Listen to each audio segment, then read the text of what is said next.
Supreme കോടതിയുടെ അടിക്കടിയുള്ള വിമർശനങ്ങൾ കൊണ്ട് ചെകുത്താനായിരുന്ന മോദിക്കും അമിത്ഷായ്ക്കുമൊക്കെ പെട്ടെന്നായിരുന്നു ഭീകര ആക്രമണത്തിന് ശേഷം ദൈവപരിവേഷം കിട്ടുന്നത്. കഴിഞ്ഞ ആഴ്ചക്കാലം വരെ സുപ്രീം കോടതി വരെ എടുത്തിട്ടലക്കിയവരെ വീരപരിവേഷത്തിലെത്തി.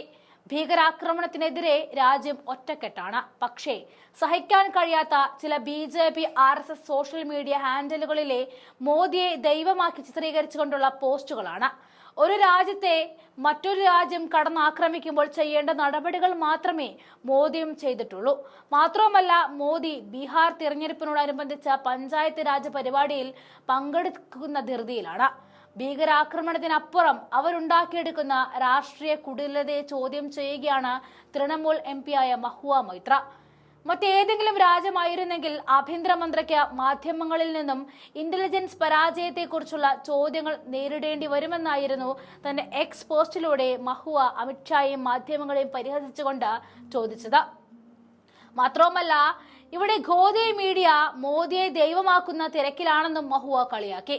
കാശ്മീരിലെ പഹൽഗാമിൽ നടന്ന ഭീകരാക്രമണത്തെ തുടർന്ന് ഉണ്ടായ സുരക്ഷാ പരാജയത്തിന് ആഭ്യന്തരമന്ത്രി അമിത്ഷാ നേരിട്ട് ഉത്തരവാദിയാണെന്ന് തൃണമൂൽ കോൺഗ്രസ് കേന്ദ്ര സർക്കാരിനെ വിമർശിച്ചതിന് പിന്നാലെയാണ് മഹുവയുടെ പോസ്റ്റും കടന്നുവരുന്നത്. ഒന്നിരുത്തി ചിന്തിച്ചാൽ ആഭ്യന്തരമന്ത്രിയുടെ പിടിപ്പുകേടും കഴിവുകേടും ഇതിലുണ്ടെന്ന് വ്യക്തമായി മനസ്സിലാക്കാവുന്നതേയുള്ളൂ. കാരണം നുഴഞ്ഞു കയറിയവരെ കണ്ടെത്താൻ കഴിഞ്ഞില്ല എന്ന് മാത്രമല്ല, 2022 മുതൽ അവിടെ ഒളിഞ്ഞു പാർക്കുന്ന ഭീകരനെ തിരിച്ചറിയാൻ പോലും കഴിഞ്ഞില്ല എന്നുള്ളതാണ് ഏറ്റവും ആശ്ചര്യപ്പെടുത്തുന്ന കാര്യം. ഈ ഭീകരാക്രമണത്തിന് ഏതാനും ദിവസങ്ങൾ മുൻപായിരുന്നു അമിത്ഷാ സുരക്ഷാ യോഗം കാശ്മീരിൽ നടത്തിയത്. അതിന് പിന്നാലെ ഉണ്ടായ ഈ ആക്രമണം പൂർണ്ണ പരാജയമായി അമിത്ഷായുടെ പിടിപ്പുകേട് തന്നെയാണ്.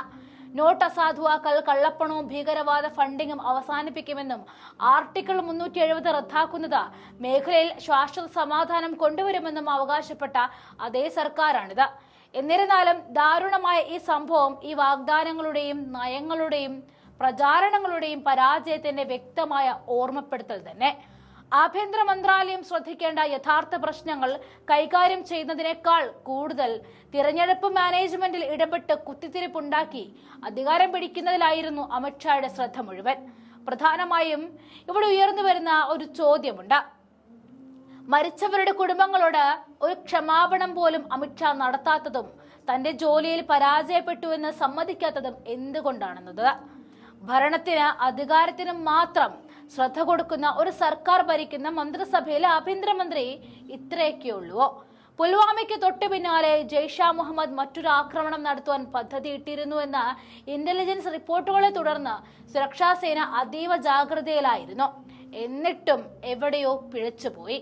അയൽപക്ക സൈന്യത്തിൽ നിന്നും അർദ്ധ സൈനിക ക്യാമ്പുകളിൽ നിന്നുമെല്ലാം സൈന്യം സംഭവ സ്ഥലത്തെത്താൻ ഏകദേശം 1 മണിക്കൂർ എടുക്കുമെന്ന സാധ്യത കണക്കിലെടുത്തുകൊണ്ടായിരുന്നു പഹൽഗാമിലെ കൂട്ടക്കൊല കുറ്റവാളികൾ കൃത്യമായി ആസൂത്രണം ചെയ്തതെന്ന് ഡെക്കാൻ ഹെറാൾഡ് റിപ്പോർട്ട് ചെയ്തു. ആക്രമണം ആസൂത്രണം ചെയ്തവർക്ക് ഒരു ഭൂമിശാസ്ത്രത്തെക്കുറിച്ച് അറിയാമായിരുന്നു. ആക്രമികൾക്ക് രക്ഷപ്പെടാനുള്ള ഒരു വഴി അവർ ഒരുക്കിയിരുന്നു. ഏറ്റവും അടുത്തുള്ള രാഷ്ട്രീയ റൈഫിൾ ബാറ്റാലിയനിൽ നിന്നുമുള്ള സൈനികർ ഏറ്റവും അടുത്തുള്ള റോഡ് ഹെഡിലെത്താൻ തന്നെ ഏകദേശം 40 മുതൽ 45 മിനിറ്റ് വരെ എടുത്തു എന്നാണ് നിരാശയുണ്ടാക്കുന്ന കാര്യം. സംവിധാനങ്ങളും സജ്ജീകരണങ്ങളും ഒരുക്കുന്നതിൽ ഇന്ത്യ ഇത്ര പിറകിലാണോ എന്നാണ് ആശ്ചര്യപ്പെട്ടു പോകുന്നത്. മാത്രവുമല്ല, അമിത്ഷായുടെ ഒരു പ്രഖ്യാപനം കൂടി ഈ അവസാന നിമിഷം ചേർക്കുകയാണ്. ഇന്ത്യയിലെ പാകിസ്ഥാനികളെയെല്ലാം കണ്ടെത്തി തുരത്തണമെന്ന്.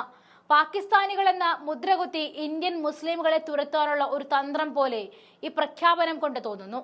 അത് തന്നെയായിരുന്നല്ലോ അവർക്ക് വേണ്ടിയിരുന്നതും. ലോക്സഭാ തെരഞ്ഞെടുപ്പ് വേളയിൽ മോദി പറഞ്ഞ വാക്കുകൾ ഓർത്തുപോകുന്നു. മുസ്ലിമുകൾ നുഴഞ്ഞുകയറ്റക്കാരാണെന്ന്. മുസ്ലിമുകളെ ഓടിക്കണം. ഭീകരാക്രമണമാണ് അതിനുള്ള വഴിമരുന്നിട്ട ഘടകമാക്കി അവർ മാറ്റിയെടുക്കുന്നത്.